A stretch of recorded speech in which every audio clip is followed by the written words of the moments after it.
Thank you, Mr. Chairman. Secretary and General, welcome. Madam Secretary, the new National Defense Strategy clearly states that China is the pacing threat. How is the Army using this budget to develop and employ capabilities towards the joint force effort in Indo-PACOM? Senator Fischer, I would first highlight our long-range precision fires investments, particularly the long-range hypersonic missile, which will have our first battery in FY23. Given the long distances in Indo-PACOM, I think that system will be particularly relevant.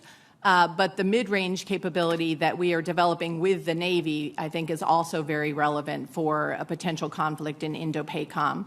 We are also investing quite a bit in upgrading our air and missile defense systems, making sure that we're, with our systems such as the IFPC, which is designed to try to counter cruise missiles as well as other air threats. That given the missile numbers that China has, for example, air and missile defenses are going to be very important if there were a conflict in Indo-Pacific, and that's another area where I think the Army is very relevant. Do you believe that should also include more capable helicopters and vehicles as well? Yeah, that's part of that long list. Yes, exactly. I mean, both FARA and FLRAA will be significant upgrades in terms of speed, range, survivability, and we're going to need, I think, to continue to be able to transport our forces, to be able to have airborne assault forces. So, we continue to fully fund both of those efforts. Okay, thank you.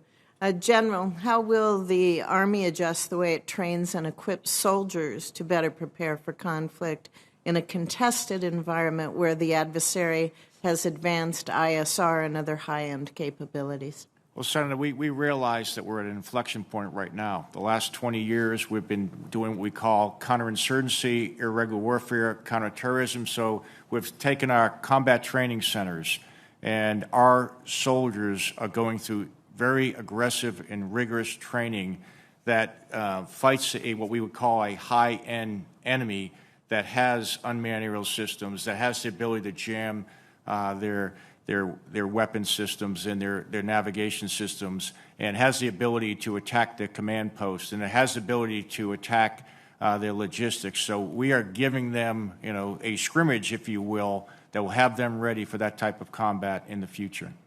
Do you also conduct those exercises where communications are denied or GPS is denied? Do you conduct those with allies or with other services, or do you believe it's important just to focus entirely on Army at this point? No, I think it's important we work. We're going to fight as a joint force. We train as a joint force, and we often bring our allies and partners to the Combat Training Center, which is really the gold standard of how we train in a high-intensity environment. And everyone is very, very aware of that, and we're learning a lot of lessons from Ukraine.